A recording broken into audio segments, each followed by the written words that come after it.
Fala, torcida do Fogão! Sejam todos bem-vindos ao canal, mas antes, não se esqueça de deixar aquela moral, deixe o like no vídeo, se inscreva no canal e ative o sino de notificações. O like ajuda muito no crescimento do canal e esse vídeo chegar a mais botafoguenses. Muito bem. Ô, Alex, cadê o meu leque? Nunca mais eu vou dormir, nunca mais eu vou dormir.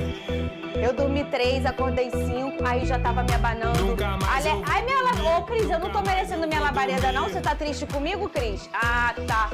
Olha só, Pedrosa, Botafogo.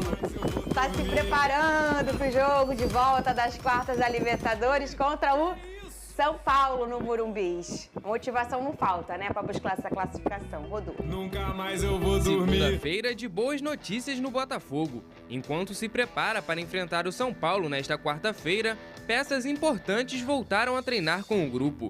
Júnior Santos, Eduardo e Cuiabano, que se recuperaram de lesões, participaram de uma parte do treino. Apesar da expectativa, eles ainda não estão disponíveis para o jogo contra o Tricolor. Já o trio Igor Jesus, John e Luiz Henrique estão mais que confirmados. Nesta segunda-feira, os jogadores apareceram na pré-lista do técnico Dorival Júnior para os próximos jogos da seleção brasileira.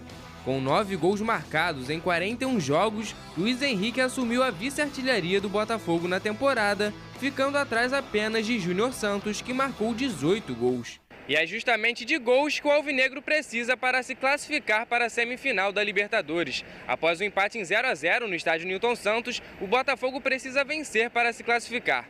O empate leva o jogo para os pênaltis. E é justamente de gols que o alvinegro precisa para se classificar para a semifinal da Libertadores. Após empate em 0-0 no jogo de ida no estádio Newton Santos, o Glorioso precisa vencer para se classificar. Um empate leva o jogo para os pênaltis. Após estrear no último sábado contra o Fluminense, Adrielson vira mais uma opção para a zaga alvinegra.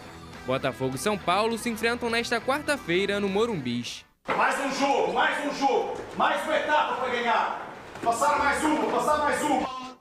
Ai, meu Deus, é o Arthur Jorge, Lucas Pedrosa. E aí, parabéns pro John, o Alex Telles, mais uma vez, né? Voltando aí, retornando à seleção brasileira, e também o Igor Jesus. Esses 3 jogadores apareceram na pré-lista do Dorival para a seleção. Agora tem uma outra data FIFA em dia 12 de junho, né, num período aí de dias. E aí esses jogadores também apareceram nessa pré-lista muito interessante. Outubro, desculpa, dia 12 de outubro. É que 12 de junho é o dia dos namorados e eu tô apaixonada pelo fogão. Pedrosa. Fala comigo. Diga. Sabe quem apareceu nas fotos ontem do Botafogo treinando? Cuiabano, Eduardo e Júnior Santos.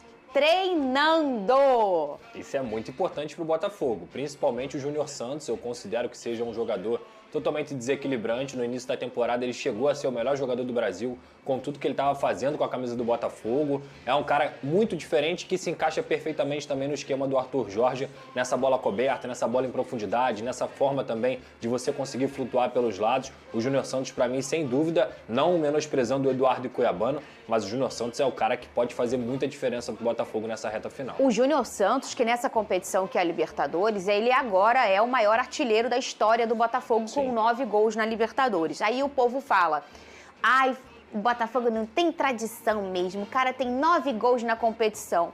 O Vasco tem o seu maior artilheiro na competição, que é o Luizão, Sim. Também com 9 gols. 9 gols 7 ele fez só em uma edição. 9 gols na Libertadores é gol a pampa. E o Júnior tá meses sem jogar e ele segue sendo o artilheiro, né, o primeiro artilheiro da Libertadores dessa edição com 9 gols. Assim, o primeiro semestre do Júnior, até ele se machucou, o primeiro semestre foi avassalador, o Vene Casagrande. Esses números representam bem o que foi o primeiro semestre dele. Foi um primeiro semestre absurdo. Em determinado momento a gente até colocou o Júnior Santos como o melhor jogador do futebol brasileiro na temporada.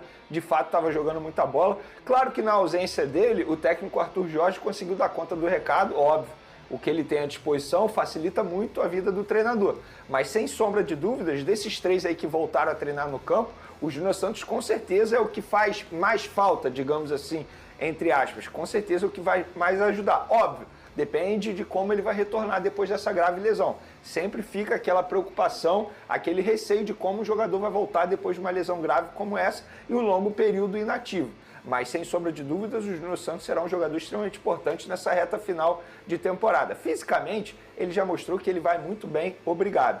E é um jogador, assim, um baita reforço caseiro. Se o Botafogo já está jogando o futebol que está jogando sem esses 3 atletas, imagina com os 3 à disposição. A gente elogia muitos jogadores por aqui nessa temporada do Botafogo, mas tem um que a gente elogia pouco e deveria elogiar mais. E ele se chama Gregory. Falamos muito dele em relação a depois desse jogo do Fluminense, ou Pedrosa. Um jornalista, não sei se vocês conhecem, o Vini Casagrande, ele postou hoje os números do Gregory que estão aqui, tá? Daqui a pouco você lê? Aqui, daqui a pouco separei eu leio. Obrigado. Não demorar Peguei pra lá achar. no SofaScore, só para dar os devidos Muito créditos. bem, que aliás é uma boa página Boa de página. números, né?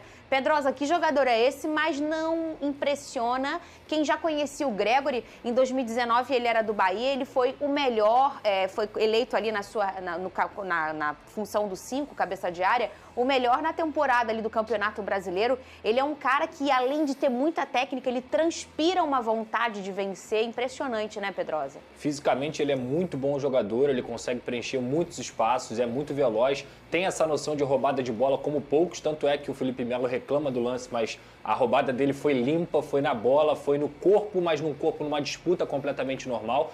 E aí eu sempre falo sobre a importância de um volante camisa 5 no seu time, né? E o Gregory se encaixa muito bem no time do Arthur Jorge, porque ele consegue roubar muitas bolas e entregar com qualidade. O Gregory está longe de ser só um cara que rouba a bola. Ele consegue roubar e entregar. E isso é extremamente essencial para um time que joga no contra-ataque, numa transição rápida, com tanta velocidade como o Botafogo. Realmente foi um grande acerto aí da diretoria, trazendo esse volante que estava jogando lá no Inter Miami. Inclusive, Pedro, você falou de acerto, acho que vale mencionar o custo-benefício desse atleta. Você no off aqui me disse que o jogador custou ao Botafogo 2,5 milhões de dólares.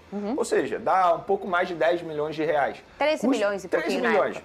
O custo-benefício maravilhoso, só para efeito de comparação. O Alan, que hoje a gente diz que não tem condições de ser titular e se tornou terceira opção no elenco do Flamengo, custou 9 milhões de euros, quase 50 milhões de reais. Então é isso, não adianta você ter apenas o dinheiro, é saber investir o dinheiro. E o Gregory foi um baita acerto da diretoria do Botafogo, sem sombra de dúvida. Rapidinho os números dele. Fala. Tá. Pode falar, tem 23 jogos, 2 assistências, isso no Campeonato Brasileiro, tá, gente? 23 jogos, 15 como titular, 2 assistências, 90% de acerto no passe, 85 bolas recuperadas, 116 duelos ganhos, 67 desarmes e 19 interceptações. E nenhum erro defensivo grave, isso é extremamente importante. Isso é muito importante. Aí você falou 25 jogos e quantos como titular? 23 jogos e 15 como titular. Quando não é ele, é o Danilo Barros. Mas é isso, cara. É muita opção, não tem jeito. Tô metida. Me emprestam aí. Fala aí, ó. Após um 0-0 no confronto de ida, no Newton Santos, São Paulo e Botafogo decidem a vaga para as semifinais da Libertadores nesta quarta, às 21h30, no Morumbi. Apesar do resultado do primeiro jogo e da equipe paulista decidir em casa, o comentarista Vitor Birner acredita que o Glorioso é favorito, o Botafogo é consideravelmente melhor que o São Paulo. Tanto que se fala do Morumbi da torcida com razão, da tradição, mas ninguém entra no assunto dos times porque aí obviamente todo mundo vai achar que o Botafogo classifica. Então acho que a missão do São Paulo é mais difícil que a do Botafogo no jogo. Todos os jogos estão abertos, mas acho que a missão menos complicada é a do Flamengo, Vitor Birner. Birner ainda destacou o repertório do Botafogo de Arthur Jorge. Para o jornalista, o São Paulo precisará ter paciência para enfrentar o líder do Brasileirão no Morumbi. O Botafogo tem repertório para jogar como ele quiser, ele pode jogar marcando alto, bloco médio. Se quiser baixar um pouco a defesa é consistente e tem um contra-ataque muito forte atraindo o São Paulo para criar esse espaço pro contra-ataque. O Zubeldia não tem por causa do elenco essas mesmas possibilidades. Por exemplo, o São Paulo quer uma jogada de velocidade pelo lado, ele tem hoje o William Gomes ou o Eric. O Eric dificilmente joga e o William Gomes subiu há pouco tempo da categoria de base, um atleta muito promissor. E para jogar ali ele tem que marcar o Vitinho, que não é um jogador tão fácil de ser marcado, do mesmo lado em que atua o Luiz Henrique. Então acho que é um jogo de paciência para o São Paulo. Já o Botafogo pode se adaptar a qualquer coisa que o São Paulo fizer. A única vantagem do São Paulo é que é um time testado nessas circunstâncias, concluiu.